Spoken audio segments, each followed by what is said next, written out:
Hi friends, இப்போ நீங்கள் பார்த்துக்கிட்டு இருக்கிறது தூத்துக்குடி மாவட்டம் ஆறுமுகமங்கலம் கிராமத்தில் அமைஞ்சிருக்கிற ஆயிரத்தின் விநாயகர் கோயில் தான் பார்க்குறீங்க. இது சுமார் 2300 ஆண்டுகளுக்கு முன்பே கட்டப்பட்ட ஒரு கோயிலாகும். இந்த கோயிலுக்கு விநாயகரே நேரில் வந்து பூஜித்த வரலாறும் இருக்குது. இந்த வீடியோவில் நீங்கள் பார்த்தீங்கன்னா இந்த கோயிலோட வரலாறு, நாம் ஏன் இந்த கோயிலுக்கு போகணுங்கிற முழு விவரங்களும் அடைஞ்ச பதிவு தான் இந்த பதிவு. இங்கிருந்து 1800 பேர் கிளம்பிட்டா சொல்றாங்க. இங்க வந்து சேரும் போது 1007 பேர் தான் மட்டும் செய்யலாம். அந்த காலத்துல பூஜை பண்ணோம்னா ஒருத்தர் கம்மியா இருந்தாலும் பண்ண மாட்டாங்க. பூஜை ராமா வந்து எல்லாம் இருந்தாலும் அதை பூஜை பண்ணுவாங்க. வந்து 1007 பேர் தான் வந்து செய்யறாங்க. மன்னர் வந்து உள்ள முருகி வேண்டார். விநாயகர் பெருமான் பக்தர் மன்னர் வந்து உள்ள முருகி வேண்டார். வழிபோக்கணும் அந்த நாள் வர வழிபோக்கணும் அந்த வரவழைச்சது அதை அழைச்சிட்டு போறார். அழைச்சிட்டு போய் அந்த யாசனை பூஜையை பூர்த்தி பண்றார். பூஜை பூர்த்தி பண்ண பிறகு அந்த தாம்பல தட்சணை கொடுத்து ஆசீர்வாதம் வேணும். ஆசீர்வாதம் வேணாதான் நம்ம பூஜை பண்ண புண்ணிய பலன் கிடைக்கும். இந்த 1007 பேர்த்த வாங்கிட்டாச்சு. கடைசியா வந்த அந்தனர்கிட்ட வாங்கும் போது மன்னருக்கும் அந்த அந்தனருக்கும் வாக்குவாதம் ஏற்படுது. நான் வந்த நோக்கு வேறு, என்ன வழக்க டைம் அழைச்சிட்டு வந்தத எனக்கு ஆசீர்வாதம் பண்ண தகுதி இல்லைன்னு சொல்லி மன்னரை எதிர்த்து பேசுறாரு. ஒரு மன்னரை எதிர்த்து பேசுன்னு சொல்ல அந்த மன்னர் கோவம் வராதா? மன்னர் கோவப்பட்டு உடைவாளை எடுத்து வீச போயிட்டார். உடைவாளை வீசும் போது வந்திருக்கிற நான் தான் என்று விநாயகர் பெருமான் பிரத்யேகமா காட்சி கொடுத்தார். எம்பெருமான் நீனே வந்துட்ட, உனக்கு என்ன வேணும்னு சொல்லி கேட்கலாம். விநாயகர் பெருமான், சிவபெருமான், முருகர் இந்த 3 பேருக்குமே என்ன வேணும்னு சொல்லி கேட்குவார். என்ன வேணும் கேட்டீங்கன்னா எல்லாத்தையுமே தானமா கூட சொல்லி கேட்டுவார். மன்னர் கேட்டார் என்ன வேணும் கேட்க சொல்ல உன்னுடைய தேசத்தை தானமா கூட சொல்லி கேட்டுறாரு. அந்த சடமுழுதிலே மன்னர் வந்து ஒரு தேங்காய் உடைச்சு அந்த நீரை தானமா கொடுத்தாரு.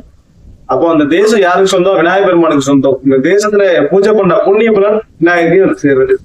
அவரே வந்து பூஜை பண்ணி அந்த புண்ணிய பலனை அவரே எடுத்துட்டார். இந்த தேசத்தையும் அவருக்கு சொந்தமா ஆக்கிட்டார். அதனால இங்க வந்து சிவ ரூபத்துல இருக்காரு விநாயகர் பெருமான். இங்க கர்ப்பகிரகத்துல பாத்தீங்கன்னா மத்திய இடத்துல இருப்பார். சிவனுக்கு உண்டான இடத்த வர வாங்கி இருக்காரு. இவருக்கு அவரே வந்து பூஜை பண்ணாரா, எனக்கு இப்படிதான் ஆலயம் அமைக்கணும்னு சொல்லி தனக்கு ஆசைப்பட்டதே நம்ம என்ன செய்வோம், இப்படிதான் கிட்டணும்னு சொல்லி அதே மாதிரி எல்லா சுவாமி அனுகிரகத்தையும் இங்க வச்சிருக்காங்க. இங்க வந்து துவாரசக்தியா வந்து நடராஜ பெருமானும் சுப்பிரமணியரும் இருக்காங்க. நல்லா பாத்துக்கலாம். நடராஜர் இருக்காரு, அங்க சுப்பிரமணியர் இருக்காரு. இந்த ஆலயத்துல வந்து எந்த ஆலயத்திலுமே சிவபெருமானும் சுப்பிரமணியம் துவாரசக்தியா இருக்க மாட்டாங்க. இந்த ஆலயத்துல இருக்காங்க. சிவனும் நான் தான், கந்தரும் நான் தான், விநாயகர் பெருமான் மத்தியமா இருக்காரு. அவர் தேங்காய் நீர்ல கொடுத்தாரு இல்லையா, அதே மாதிரி அந்த பூஜை பண்ண புண்ணியம் பெருமான் அவரே எடுத்துனாருல. ஆனா மக்களுக்கு என்ன கோரிக்கைனாலும் இங்க ராகு தோஷம், கேது தோஷம், பித்ரு தோஷம், நம்ம குடும்ப நலனுக்காண்டி வேண்டிக்கலாம். பிள்ளைகள் படிப்புக்கு, கல்யாணத்துக்கு, வேலை வாய்ப்புக்கு, குழந்தை பாக்கியம், அது போக நம்ம சொத்து பிரச்சனை, வளர்ச்சி சம்பந்தமான பிரச்சனை, இது உடல் ரீதியான நோய்க்கு டாக்டரால கைவிடப்பட்ட நோய்களை பகவான்கிட்ட வேண்டிக்கலாம். உள்ள முருகி வேண்டி அந்த காரியத்தையும் பூர்த்தி பண்ணி கொடுப்போம். செய்வன குவார் சகலவிதமான காரியத்தையும் இந்த ஆலயத்துல நம்ம வேண்டிக்கலாம். ஏன்னா எல்லா ரூபமும் இந்த ஆலயத்துல கொடுத்துருக்காங்க. நம்ம ராகு தோஷத்துக்கு அதிபதியா காளகஸ்திநாதர் இருக்காரு. நம்ம காளகஸ்தி போய் என்ன பிரார்த்தனை வேண்டுமோ அதே பிரார்த்தனை இங்க வேண்டிக்கலாம். ரூபத்தை பாத்தீங்கன்னா அதே ரூபம் தான் இருக்கும். நடராஜர் ரொம்ப விசேஷம். இங்க நடராஜருக்கு வந்து திருச்சடை கிடையாது. எல்லா ஆலயத்திலும் திருச்சடையோட இருக்கும். இந்த ஆலயத்துல திருச்சடை இல்லாம இருக்கும். வந்து நடராஜ பெருமானுக்கு வந்து விநாயகர் பெருமான் காட்சி கொடுத்தார். தந்தைக்கு மகன் காட்சி கொடுத்தார். அதனால பஞ்சமுக விநாயகர் ரொம்ப விசேஷம். அவருக்கு இப்ப தகப்பனுக்கே காட்சி கொடுத்தாரு இல்லையா, ரொம்ப விசேஷம். அது பாத்தீங்கன்னா கல்யாண சுந்தரி அம்பாளை பாத்தீங்கன்னா மதுரை மீனாட்சி மாதிரியே இருப்பா. மதுரை மீனாட்சி வந்து திருமணம் முடிஞ்ச குளத்துல இருப்பா. அம்பாள் இங்க வந்து கல்யாண சுந்தரி வந்து மணப்பெண் குளத்துல இருப்பா. புதுப்பெண் ஒரு அலங்காரத்துல இருப்பா. கல்யாணம் முடிஞ்சவரும் ஒரு அலங்காரத்துல இருப்பா. இங்க அப்படி இருப்பா. இங்க வந்து திருமண தரைக்கு அம்பாள் அனுகிரகம் கொடுக்காரு. எத்தனை பேருக்கு திருமண தடை இருந்தாலும் திருமண தடையை இங்க வேண்டிட்டு போனா அந்த காரியத்தையும் போட்டு. வெளியே பாத்தீங்கன்னா பஞ்சமுக விநாயகர். பஞ்சமுக விநாயகர் வந்து கேது தோஷத்துக்கு அதிபதியா இருக்காரு. உங்க ஜாதகத்துல கேது தோஷம் இருக்கு இல்லையா, கேது தோஷத்தை இங்க வந்து வேண்டிக்கிட்டா அந்த பாக்கியத்தையும் கொடுக்காரு. அதே போல புத்திர பாக்கியம் இருக்கு. எத்தனை வருஷ காலமா பாக்கியம் இல்லாத போது கொண்டு இங்க வந்து பாக்கியம் வேண்டிக்கலாம். குழந்தை பாக்கியம் கொடுக்குறோம். குழந்தை பாக்கியத்தோட இன்னொரு அனுகிரகம் என்ன கொடுக்காருன்னா, நம்மளுக்கு என்ன வாரிசுன்னு வேண்டிக்கலாம். ஆண் வாரிசு தான் வேண்டும்னா வெள்ளி தண்டை வாங்கி கொள்ளணும் இல்லையா, பெண் வாரிசு தான் வேண்டும்னா வெள்ளி கொலுசு வாங்கி போடணும்னு வேண்டிட்டேன்னா அந்த பிரார்த்தம் தான். வேற பிரார்த்தமே இருக்காது, மாற்றமே இருக்காது.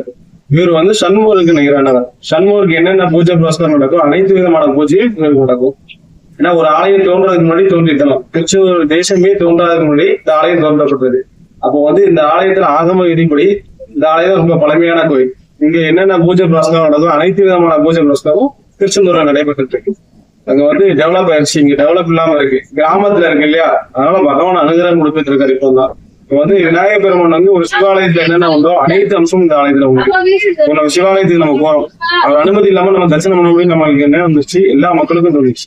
வந்து விநாயகர் பெருமான் சிவரூபத்துல இருக்காரு. அதனால அவரோட அனுமதி இருந்தா நம்ம தரிசனம் பண்ணணும். இப்ப வந்து நம்ம விநாயகர் பெருமானை பார்க்க வந்திருக்கோம். நம்ம பார்க்க வரல, அவர் அழைப்புதல் கொடுத்திருக்காரு. அவர் தான் நம்மளை பார்த்துட்டு இருக்காரு, நம்ம அவரை பார்க்கல. எந்த ஆலயத்துக்கு போனாலும் அவரோட அனுகிரகம் இருக்கணும். அவர் தான் நம்ம சாமியை வந்து நம்ம தரிசனம் தான் பண்ண வந்திருக்கோம். அவர் தான் நம்மளை பார்த்துட்டு இருக்காரு, நம்ம அவரை பார்க்கல. அதனால அவர் அழைப்புதல் கொடுக்காருன்னா எப்பேற்பட்ட காரியத்தையும் நம்ம பூர்த்தி பண்ணி கொடுத்துருவார். நம்மளோட மன கஷ்டங்கள், மன சஞ்சலங்கள் எதுவா இருந்தாலும் விநாயகர் பெருமான் காத்து கொடுத்துருவார். விநாயகர் பெருமான் எந்த ஆலயத்திலுமே அழைப்புதல் கொடுக்க மாட்டார். இந்த ஆலயத்துல மட்டும் அழைப்புதல் கொடுக்கார். சிவரூபத்துல இருக்கலாம் அழைப்புதல் கொடுக்கார். கடைசியில பாத்தீங்கன்னா பைரவர் இருக்கார். அவர் பேர் ஆகாச பைரவர். அவருடைய பார்வையை பாத்தீங்கன்னா நேர்கொண்டு இருக்கார். தலையை ஒரு பக்கமா சரிச்சாப்புல ஆகாயத்தை நோக்கி பார்த்துட்டு இருப்பார். இந்த ரூபத்தை நீங்க பாக்கணும்னா சிதம்பரம் நடராஜர் ஆலயத்துக்கு போகணும். கிழக்கு கோபுர வாசல்ல இதே ரூபம் இருக்கும். அதே ரூபம் இந்த ஆலயத்துல இருக்கு. இந்த ஆலயத்துல வந்து எல்லாருடைய வரலாறு இருக்கு. எல்லா சுவாமியோட அனுகிரகம் ஒரே ஆலயத்துல நம்ம தரிசனம் பண்ணிக்கலாம். அதனால இங்க ஒரு விநாயகர் பெருமானை உள்ள முருகி வேண்டும் போது அவர் வந்து ஒரு தரத்துக்கு ஒரு ராகு தோஷமோ கேது தோஷமோ நம்மளுடைய சஞ்சலங்களுக்கு வந்து இன்னொரு தேசத்தை நோக்கி நம்ம போகணும்னா அது ரொம்ப சிரமமா இருக்கும். அந்த காலத்துல கிராமம் இல்லையா, அதனால மக்கள் வந்து நம்ம நோக்கி வந்தவங்க எந்த பிரச்சனைக்கா இருந்தாலும் நம்ம மன கஷ்டமா இருந்தாலும் வெளியே போய் பிரார்த்தனை தேடுறதுக்கு பதிலாக இந்த ஆலயத்துல எல்லாத்தையும் கூட்டு வச்சிருப்பாரு. அதனாலதான் சிவபெருமான் இருக்கார், அம்பாள் இருக்கார், வெளியே பஞ்சமுகான இருக்கார், பைரவர் இருக்கார். எல்லாத்தையுமே இவரே கொடுத்துறாரு. அனைத்து விதமான மனிதனுக்கு என்னென்ன கஷ்டங்கள் இருக்கோ அனைத்தையுமே விநாயகர் பெருமான் காத்து கொடுக்காரு. அதனாலதான் அவர் சிவரூபத்துல இருக்காரு. சிவனுக்கு மிஞ்சன யாரும் கிடையாது, எல்லாமே சிவபெருமான் தான். ஒவ்வொரு ரூபங்களும் வந்து சிவரூபத்துல இருக்கும். ஏன்னா அவர் படைக்கிறவர், எல்லாத்தையும் படைச்சிருவார், எல்லாத்தையும் கொடுத்துருவார். அதனால நம்ம கட்டுக்கோப்பா வைக்க முடியாதுன்னா ஒவ்வொருத்தரும் ஒவ்வொரு ரூபத்துல வச்சிருக்காங்க. இந்த ஆலயத்துல வந்து கொடிப்பட்டம் ஏறுறதும் விநாயகர் பெருமானுக்கு தான், திருத்தேரும் விநாயகர் பெருமானுக்கு தான். இவர் தான் உற்சவமூர்த்தி. வெளியே இருக்க தேருக்கு இவர் தான் வருவார். 10 நாள் விசேஷ காலங்களுக்கு இவர் தான் வருவார். இங்க ஸ்ரீவலிநாதர் இருக்கார். கர்ப்பகிரகத்துல 2ஆம் மண்டபத்துல வலது பக்கம் இருப்பார். ஸ்ரீவலிநாதரும் அஸ்திர தேவரும் வந்தாதான் கொடிப்பட்டமே ஏறும். அவர் வெளியே போய் ஸ்ரீபலி போட்டு வந்த பிறகுதான் இங்க வந்து உற்சவமூர்த்தி வெளியே போக முடியும். இங்க நெஞ்சம் என்னன்னா ஸ்ரீவலிநாதர் உள்ரத வீதியில உள்மட வீதியில வந்து ஸ்ரீபலி போட்டு வந்த பிறகுதான் உங்களுக்கு தீபாரணை ஆகும். நீங்க திருச்செந்தூர்ல பாத்துக்கலாம், மதியம் உச்சி காலத்துல ஸ்ரீவலிநாதர் தலையில சொல்லுவாங்க இல்லையா, அதே மாதிரி இங்க உண்டு. அதே பூஜை பிரஸ்தானம் உண்டு. விசேஷ காலம்ல நடைபெறும்.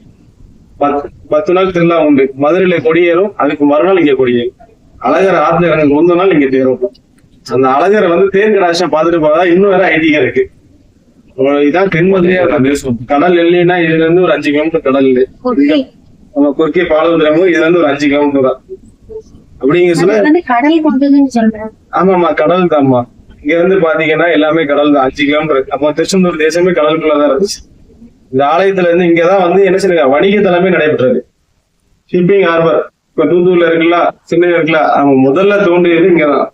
வெளிநாட்டிலயும் வெளி மாநிலத்திலயும் மக்கள் இருக்காங்க, வெளிநாட்டிலயும் மக்கள் இருக்காங்க. இங்கதான் கப்பல் நிலை வணிகமே ஆரம்பிச்சது. இந்த கோயில் கட்டப்பட்ட மன்னர் தான் ஆரம்பிச்சிருக்காரு.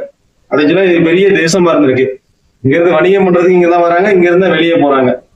அதே மாதிரி திருச்செந்தூர்ல முருகரை கடத்திட்டு போறாங்க. இங்க இருந்தா வந்து ஒரு போட்ல எடுத்துட்டு போச்சல, ஒரு கட்டத்துல அவங்களால தாக்கு பிடிக்க முடியல, நவள முடியல. அப்படிங்கிற சொன்னா முருகரை எடுத்து கடல்ல சமுத்திரத்துல போறாங்க. அதுக்கப்புறம் முருகர் வந்து ஒருத்தர் பக்தாளுக்கு காட்சி கொடுத்து அவருடைய சிலையை எடுத்து அந்த இடத்த உள்வாங்கி, கடல் உள்வாங்கி அந்த இடத்த தேசம் உருவாங்க. அப்பதான் அந்த ஆலயமே அமைக்கப்பட்டிருக்கு.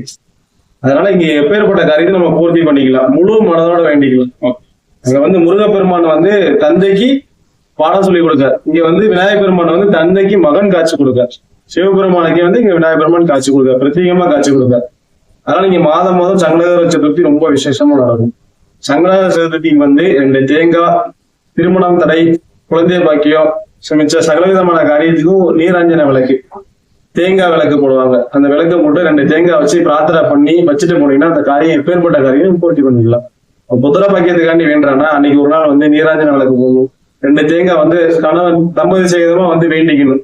வேண்டிட்டு பிரகாரம் சுத்தி வந்து வச்சுட்டு போயிட்டு அன்னைக்கு ஃபுல்லாக விரதம் இருக்கணும். சாயங்காலம் சந்திர தரிசனம் பண்ணிட்டு நீங்க அந்த ஆகாரம் எடுத்துக்கிட்டீங்கன்னா அந்த பூ நம்ம நினைச்ச கறி சீக்கிரம் பூர்த்தி பண்ணி கொடுத்துருவோம்.